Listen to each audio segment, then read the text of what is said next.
आपल्या सर्वांचं मनपूर्वक स्वागत करते. शेतकरी बंधूंनो, कार्यक्रमात आपण आज जाणून घेणार आहोत हवामानाचा अंदाज, हवामान वृत्त.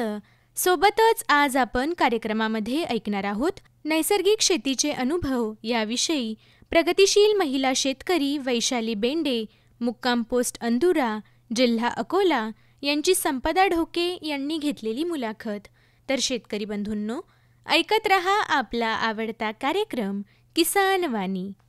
किसान वाणी, किसान वाणी, किसान वाणी, किसान वाणी. शेतकरी बंधूंनो, कार्यक्रमात सर्वप्रथम ऐकूया आजची कृषीवाणी.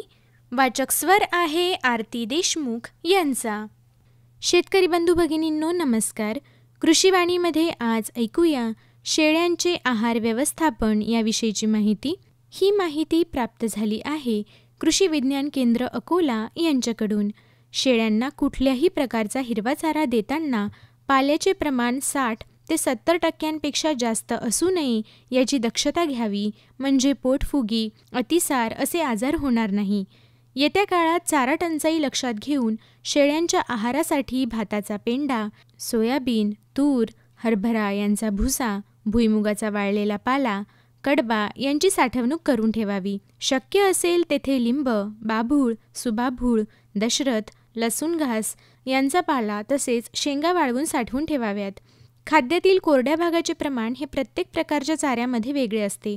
जसा की लुसलुशीत हिरव्या चाऱ्यामध्ये 80 ते 90% पाणी असते, त्यात कोरडा भाग 10 ते 20% असतो. तर सुक्या चाऱ्यामध्ये फक्त 10% पाणी असते, कोरडा भाग जवळपास 90% असतो. शरीराच्या सर्व गरजा या चाऱ्यातील कोरड्या भागावर अवलंबून असतात. त्यानुसारच आहाराचे व्यवस्थापन करावे लागते. शेवरी, सुबाभूळ, दशरथ यांची लागवड बाग पद्धतीने केल्यास कायमस्वरूपी किमान एका वेळेस शेळ्यांना त्यांच्या जास्त आवडीच्या चाऱ्याचा पुरवठा करता येईल. यापैकी सुबाभूळ या चाऱ्याचे नवीन वाण देखील बाजारात उपलब्ध आहे, ज्यात बिया नसतात आणि झाडपाल्याची गुणवत्ता कोणत्याही मोसमात बदलत नाही. पारंपरिक पद्धतीच्या चाऱ्यामध्ये मका, ज्वारी, त्याचबरोबर लसूण घास हा देखील खूप पौष्टिक आहे. हायब्रिड नेपियर, गिनी गवत, पॅरागवत हे देखील हिरव्या चाऱ्याचे चांगले स्रोत आहेत. सुका चारा म्हणून मका आणि ज्वारीचा कडबा, सोयाबीनचे भुसकाट किंवा प्रक्रिया केलेला इतर सुका चारा वापरता येतो. चांगल्या प्रतीचा हिरवा चारा हवा बंद करून कमीत कमी 45 दिवस साठवून ठेवल्यास त्याचा पौष्टिक मुरघास तयार होतो आणि तो आपल्याला शेळ्यांसाठी वर्षभर वापरता येतो. दुष्काळी परिस्थितीत मुरघासाचा खूप चांगला उपयोग होतो. यासाठी मका या पिकाचा जास्त वापर केला जातो. सर्वात महत्त्वाची गोष्ट म्हणजे पिण्याचे पाणी. शेळ्यांना पिण्यासाठी मुबलक आणि स्वच्छ पाणी असले पाहिजे. बंदिस्त पद्धतीच्या गोठ्यामध्ये तहान लागल्यावर शेळ्यांना मुबलक पाणी पिता येते. हायड्रोपोनिक्स या पद्धतीने मक्याच्या दाण्यापासून 7 ते 9 दिवसात तयार झालेला हिरवा चारा फार लुसलुशीत असतो आणि शेळ्या अशा प्रकारचा चारा आवडीने खातात. दुष्काळी परिस्थितीत शेळ्यांना हिरवा चारा पुरविण्यासाठी ही पद्धत फार उपयोगी ठरते. शेतकरी बंधूंनो, आत्ताच आपण ऐकली शेळ्यांचे आहार व्यवस्थापन याविषयीची माहिती. ही माहिती प्राप्त झाली होती कृषी विज्ञान केंद्र अकोला यांच्याकडून. शेतकरी बंधूंनो, आत्ताच आपण ऐकली आजची कृषीवाणी. वाचक स्वर होता आरती देशमुख यांचा. अरे अरे अरे क्या कर रहा है? इधर इधर इधर हम बोल रहे हैं तेरे बीजू का. उतला बोल रहा है?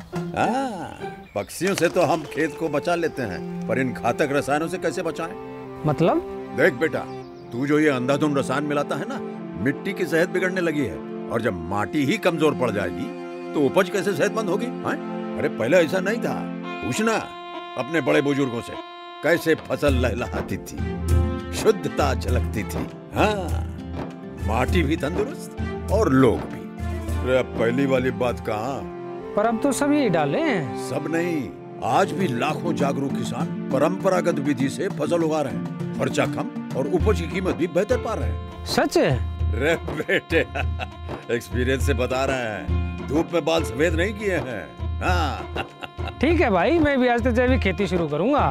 माटी से प्रेम की परंपरा है परंपरागत खेती.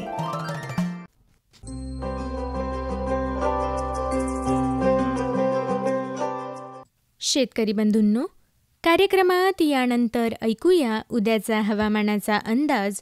जो आपल्याला प्राप्त झाला आहे ग्रामीण कृषी मौसम सेवा, डॉक्टर पंजाबराव देशमुख कृषी विद्यापीठ अकोला आणि भारत मौसम विभाग यांच्याकडून.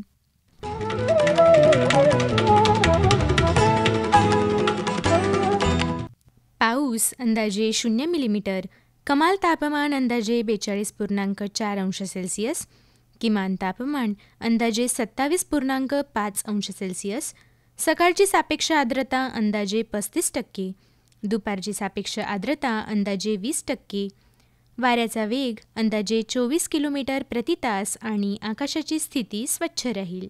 शेतकरी बंधूंनो, आत्ताच आपण ऐकला उद्याचा हवामानाचा अंदाज, जो आपल्याला प्राप्त झाला होता ग्रामीण कृषी मौसम सेवा, डॉक्टर पंजाबराव देशमुख कृषी विद्यापीठ अकोला आणि भारत मौसम विभाग यांच्याकडून. सर्वोत्कृष्ट शेतकऱ्याचा पुरस्कार मिळाला आहे हरीला. हरी आता आपल्या सर्वांना सांगतील आपल्या यशाचं रहस्य. माझ्या शेतकरी बंधू आणि भगिनींनो, आपणही आपल्या शेतात चांगलं पीक घेऊ शकता. ते कसं? बस जेव्हा काही समस्या असेल तेव्हा लगेच लावा हा नंबर 1800-180-1551. हा कोणाचा नंबर आहे भाऊ? शेतकरी कॉल सेंटरचा, जिथे तज्ञ आपल्याला शेतीच्या समस्येवर तोडगा सांगतील लगेच. अहो भाऊ, तज्ञ सारा वेळ थोडाच मिळणार आहे. नक्की मिळेल हो भाऊ. वर्षाचे 365 दिवस मिळेल, ते देखील सकाळी 6 ते रात्री 10 वाजेपर्यंत. पण भाऊ, जास्त वेळ बोलू तर पैसे खूप लागतील. अजिबात पैसे नाहीत. मोबाईलनं किंवा दुसऱ्या फोननं शेतकरी कॉल सेंटरला मोफत कॉल करा. सल्ल्याचेही पैसे नाहीत. 16 आणि खरं. शेतकरी बंधूंनो, शेतीच्या समस्यांवर आपल्या भाषेत लगेच उपाय मिळवण्यासाठी भारतात कोणत्याही फोननं राष्ट्रीय हेल्पलाईन नंबर 1800-180-1551 वर मोफत संपर्क साधा. शेतकऱ्यांचा मित्र शेतकरी कॉल सेंटर.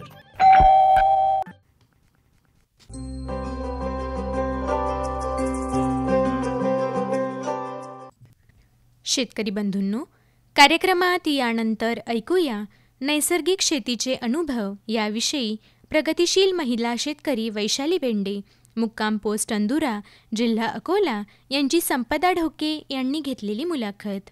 शेतकरी बंधू भगिनींनो, शेती करत असताना आपण आपल्या शेतीमध्ये वेगवेगळ्या रासायनिक खतांचा, कीटकनाशकांचा वापर करत असतो. अर्थात आपल्या चांगल्या उत्पादनासाठी आपण हा उपयोग करतो आहे असे आपण म्हणतो, परंतु याचा वापर करत असताना, रसायनांचा वापर करत असताना आपल्या काळ्या आईला हानी होते आहे, इजा होते आहे याची विसर आपल्याला पडते आणि आपल्या मातीला, आपल्या मातीच्या आरोग्याला त्रास होतो. परंतु हा त्रास थांबवता येणे शक्य आहे नैसर्गिक शेतीमुळे. आता ही नैसर्गिक शेती काय आहे आणि या नैसर्गिक शेतीची वाट आपण का पकडावी, का धरावी, त्यावर का चालावे, याचे अनुभव असलेल्या वैशाली ज्ञानेश्वर बेंडेताई आज आपल्यासोबत आहेत. तेव्हा त्यांच्याकडूनच जाणून घेऊया काय आहे त्यांच्या नैसर्गिक शेतीचे अनुभव. नमस्कार वैशालीताई. नमस्कार मॅडम. तर आपल्याकडे शेती किती आहे? माझ्याकडे शेती 9 एकर आहे मॅडम. अच्छा. आणि 9 एकर पूर्णपणे आपण नैसर्गिक शेती करता का? हो मॅडम, 9 एकर पण नैसर्गिक शेती करून राहिली. अरे वा. आपल्या घरी कोण कोण असतं? माझ्या घरी मी, माझे मिस्टर आणि माझी 3 मुलं. अच्छा. आणि पूर्ण कुटुंब आपलं शेतीवरच अवलंबून उदरनिर्वाहित आहे. बरोबर आहे. आणि या व्यतिरिक्त आपला कुठला जोडधंदा किंवा शेतीला पूरक व्यवसाय आहे का? हो, माझा दुग्ध व्यवसाय आहे. अच्छा, बरोबर आहे. आता ही जी 9 एकर आपण नैसर्गिक शेती सुरू केलेली आहे, ही केव्हापासून आपण करत आहात? मी गेल्या 5 वर्ष झाले नैसर्गिक शेती करत आहे, ज्यामध्ये आपण रसायनांचा मुळीच वापर केलेला नाहीये. बरोबर आहे. ही नैसर्गिक शेतीची संकल्पना आपल्याला कुठून कळली? सध्या आता नैसर्गिक शेतीची कल्पना आपल्याला केविकीमधून प्राप्त झालेली आहे. अच्छा. किंवा आपले जे कृषी अधिकारी आहेत बाळापूर तालुक्याचे, त्यांनी आम्हाला कल्पना दिली तुम्ही नैसर्गिक शेतीकडे वळा. बरं. ते एक दिवस आले आणि त्यांनी आम्हाला गावातल्या महिलांना जमा केलं आणि त्यांनी सांगितलं की तुम्ही ही जी शेती करत आहात तुमच्या आरोग्यासाठी किती हानिकारक आहे आणि हे जे बिमाऱ्या होऊन राहिल्या आता सध्याच्या परिस्थितीत कॅन्सर होत आहेत, त्वचेचे रोग होत आहेत की कोणाला केसाची गळती आहे, हे सर्व तुम्ही रसायनाचं खाता म्हणून तुम्हाला हे बिमाऱ्या होत आहेत. बरोबर आहे. मग त्याच्यानंतर आम्हालाही त्यांचे म्हणणे पटले, तर म्हटलं नाही दुसऱ्यासाठी तर स्वतःसाठी तर कल्पना करून पाहू. तर तेव्हा सुरुवातीला आम्ही 2-2 एकरात 3-3 एकरात असं सुरू केलं. आणि त्याच्यानंतर आता जवळपास मी पूर्ण शेती नैसर्गिक शेतीवरच अवलंबून केलेली आहे. अरे वा. आपण 9 एकर शेतीमधून सुरुवातीला 2-2 एकरवरती आपण प्रयोग केले नैसर्गिक शेतीचे. ते सफल झाले आणि आता आपण 9 एकर पूर्णपणे नैसर्गिक शेती करता. अरे वा. आता ही जी नैसर्गिक शेतीची सुरुवात आपण केलेली आहे तेव्हा आपल्याला काही अडचणी आल्या का? हो, अडचणी खूप आल्या. कशा अडचणी आल्या? अडचणी म्हणजे कशा, सगळेजण फवारे वगैरे देत होते. बाकीचे लोक म्हणत होते पागल झाले का तुम्ही, हे निंबोळी अर्क देऊन राहिले, शेणखत टाकू राहिले, गांडूळ खत टाकू राहिले. आणि त्याच्यातून उत्पादन कमी झालं होतं. अडचण म्हणजे की एकदमच कमी दर्जाचं झालं. लोकांना 10-10 पोते झाले असतील तर मला 6च पोते झाले. लोकांना 10-10 पोते झाले तर मला 6च पोते झाले तेव्हा उत्पादनात. एकदमच घसरलं उत्पादन. पण मग नंतर सरने सांगितलं की भिवू नका, तुम्हाला यावर्षी कमी होईल, पुढच्या वर्षी कमी होईल, पण तिसऱ्या वर्षी तुमचं उत्पादन भरपूर वाढणार आहे. तर एकदम भरभराटीनं वाढून गेलं. अरे वा. आणि काय फरक जाणवला तुम्हाला? म्हणजे तुम्ही 2 वर्षांपूर्वी जे रासायनिक खतांचा वापर करून शेती करत होत्या त्याच्यामध्ये आणि 2 वर्षांनंतर जो आपला एक कालावधी आहे नैसर्गिक शेती सुरू केल्यानंतरचा, तो निघून गेल्यानंतर जे भरभराटीचं उत्पन्न आपल्याला मिळालं आहे त्याच्यामध्ये काय फरक जाणवला? फरक म्हणजे त्यांच्यापेक्षा आपलं जे बी असते किंवा आपल्याला जे उत्पादन मिळून राहिलं त्याच्या क्वालिटीमध्ये खूप फरक पडते. आणि मातीची जी सुपीकता असते ती पण चांगली वाढलेली आहे माझ्या याची. आपण खतं देऊन राहिलो नाही, सेंद्रिय खत किंवा आपण गांडूळ खत टाकू राहिलो, त्याच्याने मातीची सुपीकता खूप वाढली. सुपीकता वाढली म्हणून माझं पिकाचं उत्पादन वाढलं. आणि त्याच्यात लोकांना समजा 10 पोते होत असतील तर मला 1 पोतं शिल्लकच होऊन राहिलं आता. अरे वा. म्हणजे आपली जी त्याची क्वालिटीच बदलून गेलेली आहे बियाची. अच्छा. आणि बीज प्रक्रिया करून आम्ही म्हणजे आमचं बीज आम्हीच 2-3 वर्ष वापरू राहिलो. बीजही विकत घ्यायचं काम नाही. अरे वा. आणि आता ही जी आपण नैसर्गिक शेती सुरू केली आहे तर या 9 एकर शेतीमध्ये नैसर्गिक शेतीमध्ये आपण काय काय पेरलं आहे? मी नैसर्गिक शेतीमध्ये उडीद, मूग, तूर आणि कपाशी. अच्छा. आता यावर्षी आपण हे पेरलेलं आहे. आणि रब्बीमध्ये हरभरा घेतला त्याच्यात. बरं. अरे वा. तर या पिकांमध्ये आता आपण सेंद्रिय शेती करत आहात, नैसर्गिक शेती करत आहात, तर मग खतांचं व्यवस्थापन कसं करता? खताचं व्यवस्थापन आपण सेंद्रिय शेती करत आपण पहिलेच बेट वगैरे तयार करून ठेवतो खताचे. आणि जसे जसे बेट तयार होतात तसं तसं खत फेकत राहायचं त्याच्यात. आणि पेरणीच्या अगोदरच खत देऊन द्यायचं. आणि जे आता कीड व्यवस्थापन करायची असली तर आपल्याजवळ अग्निअस्त्र आहे, ब्रह्मास्त्र आहे, आणखीन निंबोळी अर्क आहे, याचं व्यवस्थापन करायचं. अच्छा. आणि हे जे निंबोळी अर्क याबद्दल आपण म्हणालात तर हे आपण घरी तयार करता का? घरीच तयार करून. अच्छा. तर मग ही तयार करण्याची पद्धत, प्रक्रिया आम्हाला सांगा. निंबोळी अर्क तयार करायचं असला तर आपल्याला निंबोळी लागते. तर निंबोळी आपल्याला आपल्या शेतामध्येच मिळू शकते किंवा तुम्ही विकतही आणू शकता. तर 5 किलो निंबोळी जर आणली आपण ते बारीक कुटली वगैरे आणि भिजू घालून ठेवायची. त्याची 8 ते 10 दिवस ते ढवळत राहायचं. निंबोळी अर्क तयार होऊन जाते आणि आपल्याला शिपायला मोकळं होऊन जातो आपण. अच्छा. किडीच्या नियंत्रणासाठी आपण हे वापरू शकतो. आणि मग काय मात्रेमध्ये आपल्याला याचा वापर करता येतो कीड नियंत्रणामध्ये? कीड नियंत्रणामध्ये आपल्याला त्याचा वापर आपला जो फवाऱ्याचा असते ना, एका याच्यात आपण 10 ते 15 मिली 20 मिली टाकू शकतो. बरं. आणि कोणकोणत्या किडींचे नियंत्रण होते याच्यामुळे? त्याच्यामुळे मॅडम ज्या मादा आहेत ना त्या आपल्या अंडे सोडू शकत नाहीत. बरं. वासाच्या आणि त्या अंडे सोडत नाहीत त्या झाडावर. अच्छा. आणि अंडे सोडले नाही तर झाडाचं संरक्षण होते. बरोबर आहे. त्या वासानेच त्या बाहेर जातात. अच्छा. हं. तर हे आपलं निंबोळी अर्काचं. त्यानं मरत वगैरे काही नाही निंबोळी अर्कानं, अच्छा. पण त्या वासाने ते आपली मादा असते ती अंडी सोडत नाही, आणि अंडी सोडले नाही तर त्याची प्रक्रिया जी असते पुढची त्यांची पिढी पिढीची जन्माला ते- येत नाही. हा, जन्माला येत नाही, आणि ते आपलं संरक्षण होतं होते आपल्या पिकाचं. पिकाचं. बरोबर आहे. म्हणजे आपल्याला नुकसान होऊ न देणं हां, हे आपले प्राधान्याचे सर्वप्रथम. काम आहे, हां, हां. आणि ते पूर्ण होत आहे तर आनंदाचे. हां. या व्यतिरिक्त आपण म्हणालात की अग्निअस्त्र. अग्निअस्त्र, तर हां. त्याचे काय पद्धत आहे त्याला तयार करण्याची? अग्निअस्त्रासाठी आपल्याला 5 किलो मिरच्या लागतात हिरव्या, अर्धा किलो आपल्याला लसण लागते, आणखीन गोमित्र लागते. त्याच्यामध्ये आपल्याला ते चांगलं पाण्यामध्ये गोमित्रमध्ये शिजवून घ्यावं लागते अग्निअस्त्रासाठी. आणि अशा प्रकारे ते 8 दिवस 2 दिवस 3 दिवस असं ठेवायचं. आणि त्याच्यानंतर जेव्हा फवारणी करायची आहे, जेव्हा आता कीडची प्रादुर्भाव झाला त्याच्यावर, तेव्हा आपण ते फवारणीच्या वेळेस 5 ते 10 मिली 11 मिली असं घेऊन फवारणी करू शकतो. बरं, हं. हे आपलं कीड नियंत्रणासाठी. या व्यतिरिक्त आपण जेव्हा खतांबद्दल बोलत होतो तेव्हा आपण बेड तयार करता असं म्हणालात, तर आपण सेंद्रिय खताची निर्मिती सुद्धा स्वतः करता का? हो. तर त्याची निर्मिती कशी करता? आता जो आपल्या शेतातला गांजर गवत असते, पालापाचोळा असते, तो पहिले सुरुवातीला आपण फेकून द्यायचो, धुऱ्यावर नेऊन टाकायचो. तो धुऱ्यावर न टाकता बेडमध्ये टाकायचा. बेडमध्ये टाकून त्याच्यावर शेणखत आथरायचं. शेणखत माती मिसळून त्याच्यावर आपण एक पतली लेअर तयार करतो. नंतर आणखी त्याच्यावर पाण्याचा शिरवा देतो. आणखीन कचरं जमा झालं की ते कचरं त्याच्यावर टाकायचं. आणखीन शेणाचा असा बेड तयार होतो, आणि तो सडल्यानंतर पूर्ण 31 दिवसानंतर किंवा 1-2 महिन्यात तो तयार होऊन जातो. मग अशा प्रकारे आम्ही सेंद्रिय खत तयार करत राहतो. अच्छा.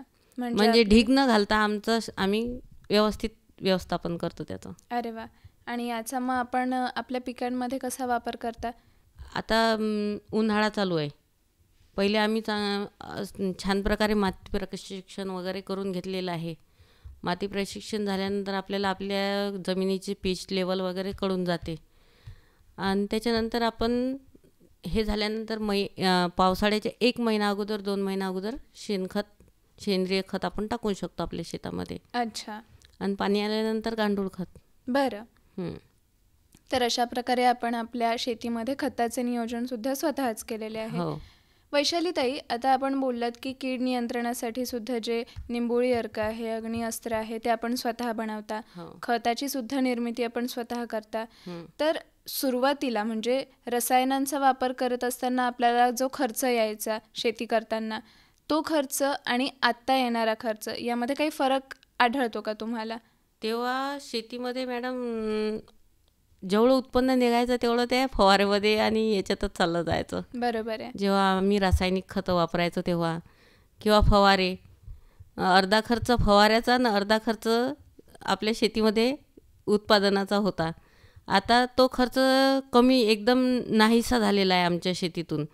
कारण की आम्ही फवारे घरीच करतो, आम्ही सेंद्रिय खतही घरीच तयार करतो. त्याच्याने आम्हाला विकत काही आणावंच नाही लागत सहसा.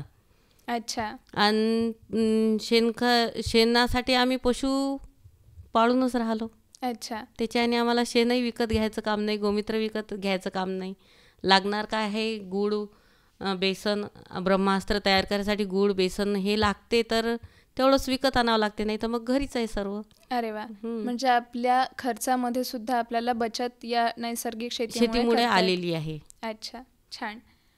वैशालीताई, आता आपण छान आपल्या शेतामध्ये 9 एकर शेतामध्ये विविध पिके पेरलेली आहेत आणि त्याचे सेंद्रिय पद्धतीने छान नियोजन सुद्धा आपण केले आहे. सेंद्रिय शेती करत असताना, अर्थात नैसर्गिक शेती करत असताना आपल्याला जे उत्पादन मिळतं त्याला बाजारपेठ कुठे उपलब्ध होते? बाजारपेठ आम्ही केविकीलाच आमचं उत्पादन विक्री करू शकतो. अच्छा. आणि विशेष म्हणजे आम्ही जर केविकीला विकलं हे उत्पादन, तर आम्हाला त्याच्यावर बोनस पण मिळते. अरे वा. म्हणजे जो बाजारभाव आहे तो मिळतेच, पण त्याच्यावर ते आम्हाला 25% वरते ते आम्हाला बोनस देतात. बरं, हा जो 25% नफा तुम्हाला इतरांपेक्षा जास्त होतो हा नैसर्गिक शेती केल्यामुळे होतो का? नैसर्गिक शेतीमुळेच उभे होतो. अच्छा. किंवा आम्ही सांगितल्या पद्धतीनं बी सगळं व्यवस्थापन केलेलं आहे, तर ते आमच्याच जवळून आमचं बी विकत घेऊन त्याच्यावर प्रक्रिया करून ते पुढच्या वर्षीसाठी ते बी विकायसाठी तयार करतात. अच्छा. आणि आता तुम्ही हे नैसर्गिक शेतीद्वारेच केलं आहे, हे सिद्ध करण्यासाठी काही प्रमाणीकरण गरजेचं असेल, म्हणजे प्रमाणपत्र वगैरे आपल्याला लागलं असेल, तर ते प्रमाणपत्र आपल्याला कसं मिळालं? आमचे प्रमाणपत्र आम्ही जेव्हा नैसर्गिक शेतीचे गट वगैरे स्थापन केले तर आम्हाला पहिले प्रशिक्षण देण्यात आलं. तर जेव्हा प्रशिक्षणामध्ये आम्ही पूर्णपणे सफल झालो तेव्हा मग आम्हाला प्रमाणपत्र मिळाले. अच्छा. हां, याची काय 1-2 वर्षानंतर म्हणजे असं. अच्छा. याची काय प्रक्रिया असते? सर्वप्रथम आपल्याला जे आपले कृषी अधिकारी असतात त्यांच्याकडून आपल्याला सर्व माहिती मिळते ही. बरोबर. जसे की बाळापूर तालुक्याचे आमचे शेगोकार सर आहेत, जाधव सर आहेत, आणखीन सागर डोंगरे सर आहेत, आणखीन बोडे मॅडम आहेत. हे सर्व सहाय्यक आहेत त्याचे. आत्मामधून आम्ही याला जुळलेलो आहो. तर आत्मामध्ये जो जुळते त्यांना नैसर्गिक गटाचं व्यवस्थापन वगैरे सर्व तेच शिकवतात. बरं. वैशाली ताई, आता आपण नैसर्गिक शेती करत आहात. अगदी 5 वर्षांपासून आपल्याला यामध्ये यशसुद्धा मिळालेलं आहे आणि या यशाचं चीज झालं आहे हे आपल्याला तेव्हा जाणवतं प्रकर्षाने जेव्हा आपल्याला याबद्दल काही पुरस्कार मिळतो किंवा मग त्याची पावती मिळते. तर आपल्याला याबद्दल नैसर्गिक शेती केल्याबद्दल जो पुरस्कार मिळाला आहे त्याबद्दल आपल्या श्रोतावर्गाला सांगा. मी नैसर्गिक शेती केल्यानंतर मला जेव्हा महिला म्हणून मी सर्वप्रथम पुढे आली बाळापूर तालुक्यातून. त्या दिवशी कृषी दिन होता. मला कॉल आला अकोल्याहून की ताई तुमची निवड झालेली आहे, तुम्ही पहिल्या शेतकरी महिला आहात किंवा तुम्ही नैसर्गिक शेतीकडे वळलेले आहात म्हणून तुम्हाला पुरस्कार देण्यात येत आहे, तर तुम्ही अकोल्याला या. तेव्हा मला असं वाटलं एकदम कसा काय पुरस्कार भेटून राहिला, आपल्याला तर एवढं काही केलं नाही, आपण नुसतं नैसर्गिक शेतीच करून राहिलो. आणि तेव्हा गेल्यानंतर तिथे इतका हे झालेला आहे माझा मानसन्मान की त्यांना असं वाटलं की बाई एक महिला असल्यानंतर ही या क्षेत्राकडे वळली, त्या नैसर्गिक शेतीच्याकडे. तिथं मला पंजाबराव कृषी विद्यापीठामध्ये पहिली महिला म्हणून पुरस्कार मिळालेला आहे तो. अरे वा, फार फार अभिनंदन आपलं त्याबद्दल. कसं वाटलं आपल्याला हा पुरस्कार मिळाल्यानंतर? पुरस्कार मिळाल्यानंतर असं वाटलं की आपण काहीतरी वेगळं करत आहोत बाकीच्यांपेक्षा. बरोबर. म्हणजे वेगळं म्हणजे खूप वेगळं की बा जे कोणीच करत नाही आजकालची महिला. म्हणजे त्यांना भीती वाटते की आपलं उत्पादन कमी होऊन जाईन, घरचे कल्ला करतीन असं. तर म्हणजे बायांवर प्रेशर असते बाहेरचं, पण ते मला नाही वाटलं. मी त्याच्यात गेली तर मला असं वाटलं काहीतरी चीज केलं आपण काहीतरी. बरोबर आहे. घरच्यांची कशी प्रतिक्रिया होती जेव्हा आपल्याला हा पुरस्कार मिळाला? घरच्यांना खूप आनंद झाला होता की काहीतरी आपल्या बायकोनं वेगळं केलेलं आहे. अरे वा. हां, छान छान.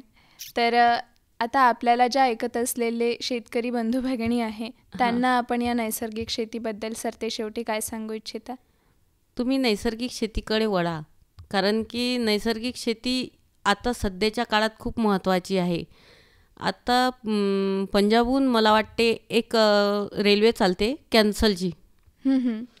तर ती फक्त आपण जे रासायनिक खताचं खाऊन राहिलो, रासायनिक फवारणी करून राहिलो त्याच्याचबद्दल निघून राहिलेली आहे. म्हणजे सर्वप्रथम तिकडेच आपल्या जे खतं आहेत हे फवारे आहेत, रासायनिक खतं फवारे हे पंजाबमधूनच सुरुवात झालेली होती. म्हणून तिकडूनच पहिली एक रेल्वे निघते. म्हणजे पूर्ण रेल्वेमध्ये तिथं कॅन्सरचेच पेशंट असतात, बाकी कोणीच नसते त्या रेल्वेमध्ये. तर ती परिस्थिती आपल्या महाराष्ट्रावर येऊ नये म्हणून तुम्ही नैसर्गिक शेतीकडे वळा, माझं मत तरी आहे. अगदीच. म्हणजे आपल्याला कर्करोग असेल किंवा अन्य जे रोग असतील जे आपल्याला रसायनांमुळे होत आहे ते आपल्याला टाळता येऊ शकतात जर आपण नैसर्गिक शेतीचा अवलंब केला. बरोबर आहे. तर वैशालीताई, आज आपण आकाशवाणी अकोला येथे आलात आणि आपल्या शेतकरी बंधू भगिनींना नैसर्गिक शेतीबद्दलचे आपले जे बोलके अनुभव आहे ते सांगितले, त्याबद्दल आकाशवाणी अकोलातर्फे आणि आपल्याला ऐकत असलेल्या शेतकरी बंधू भगिनींतर्फे मी आपले आभार मानते. खूप खूप धन्यवाद. धन्यवाद मॅडम. मला पण आकाशवाणी केंद्रावर बोलवल्याबद्दल मी पण आकाशवाणी केंद्राचे खूप खूप आभारी आहे. त्याच्याबद्दल खूप धन्यवाद. धन्यवाद. शेतकरी बंधूंनो, आत्ताच आपण ऐकली नैसर्गिक शेतीचे अनुभव याविषयी प्रगतिशील महिला शेतकरी वैशाली बेंडे, मुक्काम पोस्ट अंदुरा, जिल्हा अकोला यांची संपदा ढोके यांनी घेतलेली मुलाखत.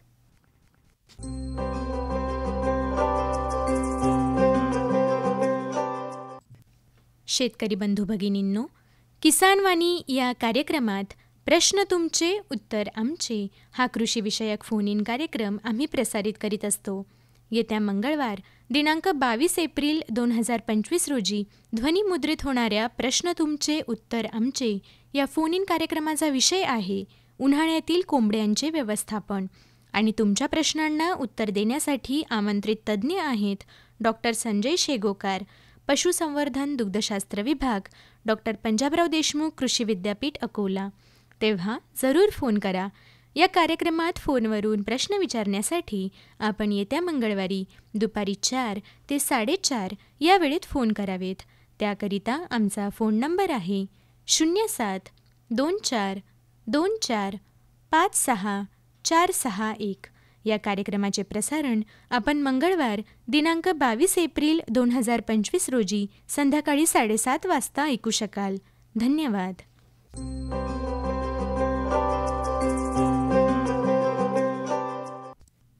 शेतकरी बंधूंनो, कार्यक्रमात यानंतर ऐकूया आजचे हवामान वृत्त, जे आपल्याला प्राप्त झाले आहे डॉक्टर पंजाबराव देशमुख कृषी विद्यापीठ अकोला यांच्याकडून.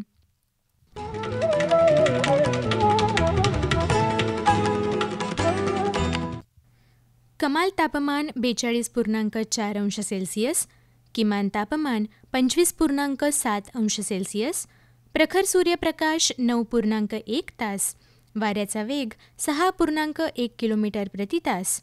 सकाळची सापेक्ष आर्द्रता 35%, दुपारची सापेक्ष आर्द्रता 15%, बाष्पीभवन 16 मिलीमीटर.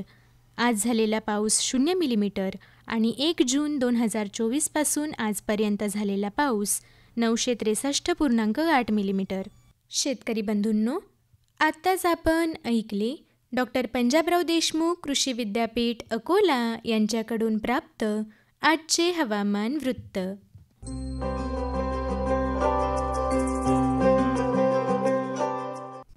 शेतकरी बंधूंनो, याच सोबत आपला आवडता कार्यक्रम किसानवाणी याला निरोप देण्याची वेळ आलेली आहे. तेव्हा भारत सरकारच्या कृषी आणि शेतकरी कल्याण मंत्रालयाच्या वतीने प्रायोजित किसानवाणी कार्यक्रमात सादरकर्ते सूरज गोळे यांच्यासह मी आरती देशमुख आपली रजा घेते. नमस्कार.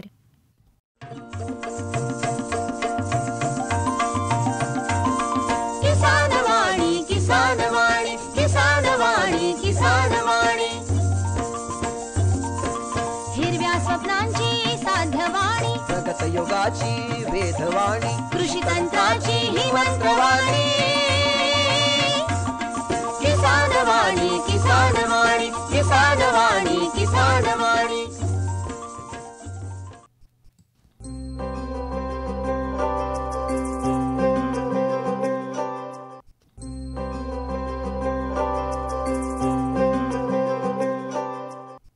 पाण्याचे करणे रक्षण, वसुंधरेचे करणे संरक्षण. जलसंपदा विभाग, महाराष्ट्र शासन, विदर्भ पाटबंधारे विकास महामंडळ यांच्या पुढाकाराने आयोजित 15 ते 30 एप्रिल जलव्यवस्थापन कृषी पंधरवाडा 2025, भूसंपादन आणि पुनर्वसन, अडचणी आणि निराकरण, जल पुनर्भरण, कालवा स्वच्छता अभियान, शेतकरी संवाद, पीक पद्धतीत बदल, उत्पादकता वाढ, पाण्याचे नियोजन, आपत्ती व्यवस्थापन मार्गदर्शन, महिला मेळावा, संवाद, चर्चासत्र, कार्यशाळेचे आयोजन अशा अनेक कार्यक्रमांनी परिपूर्ण जलव्यवस्थापन कृषी पंधरवाडा.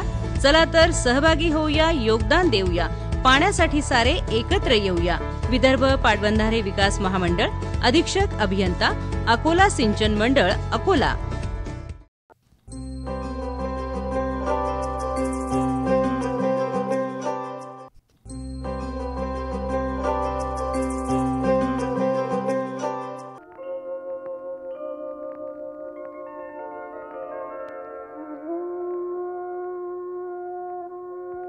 आपला इतिहास उज्ज्वल आहे. आपल्या देशात वैदिक काळापासून गार्गी, मैत्रेयी, अरुंधती यांच्यासारख्या विदुषी होऊन गेल्यात.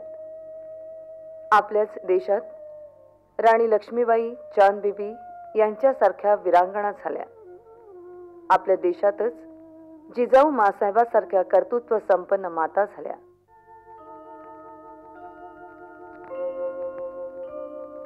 आणि आज जर आपण कन्याभ्रूण हत्या करायला लागलो तर आपल्याला अशा स्त्रीरत्न कुठून मिळतील? जरा विचार करा. आपलं भविष्य अंधकारमय करू नका. स्त्री, माता, मुलगी, पत्नी या आपल्या संस्कृतीच्या गौरव आहेत. त्यांची सुरक्षा, त्यांचा सन्मान हे आमचं आद्य कर्तव्य आहे.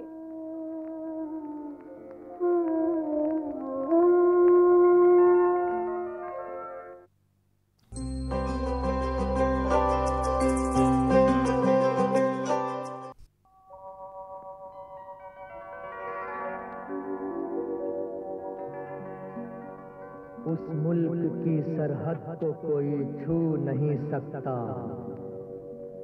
जिस मुल्क की सरहद की निगहबान है आंखें. सरहद्दीवर लढतो आहे जो, आपलं कर्तव्य पालन करतो आहे तो, त्याला नाही परवा कोसळत्या बर्फाची, धुमसत्या वादळांची, त्याला नाही तमा कोणत्याही संकटाची.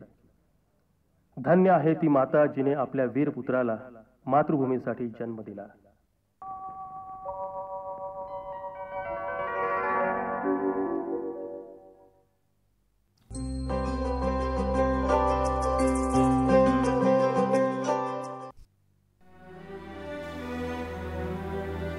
कधी आसपास कोणीच नसतं तेव्हा ती असते. जेव्हा भीतीचं काहूर उठतं तेव्हाही ती असते. कधी खडतर जीवन प्रवासामुळे मन विषण्ण होतं तेव्हाही ती असते. आपल्या आसपास अगदी हातभर अंतरावर ती असते. तिचे सूर असतात आणि मग उरतो फक्त आनंद. आकाशवाणी अकोला केंद्र, लोकहितवर्धिनी, लोकहितकारिणी. आकाशवाणी.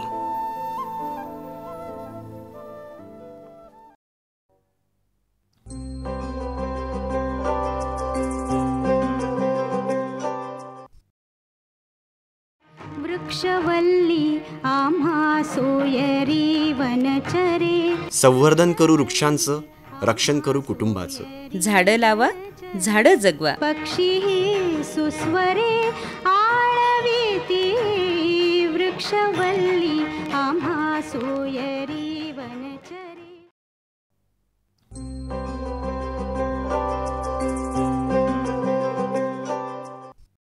पाण्याचे करणे रक्षण, वसुंधरेचे करणे संरक्षण. जलसंपदा विभाग, महाराष्ट्र शासन, विदर्भ पाटबंधारे विकास महामंडळ यांच्या पुढाकाराने आयोजित 15 ते 30 एप्रिल जलव्यवस्थापन कृषी पंधरवाडा 2025. भूसंपादन आणि पुनर्वसन, अडचणी आणि निराकरण, जल पुनर्भरण, कालवा स्वच्छता अभियान, शेतकरी संवाद, पीक पद्धतीत बदल, उत्पादकता वाढ, पाण्याचे नियोजन, आपत्ती व्यवस्थापन मार्गदर्शन, महिला मेळावा, संवाद, चर्चासत्र, कार्यशाळेचे आयोजन अशा अनेक कार्यक्रमांनी परिपूर्ण जलव्यवस्थापन कृषी पंधरवाडा. चला तर सहभागी होऊया, योगदान देऊया. पाण्यासाठी सारे एकत्र येऊया. विदर्भ पाटबंधारे विकास महामंडळ, अधीक्षक अभियंता, अकोला सिंचन मंडळ, अकोला.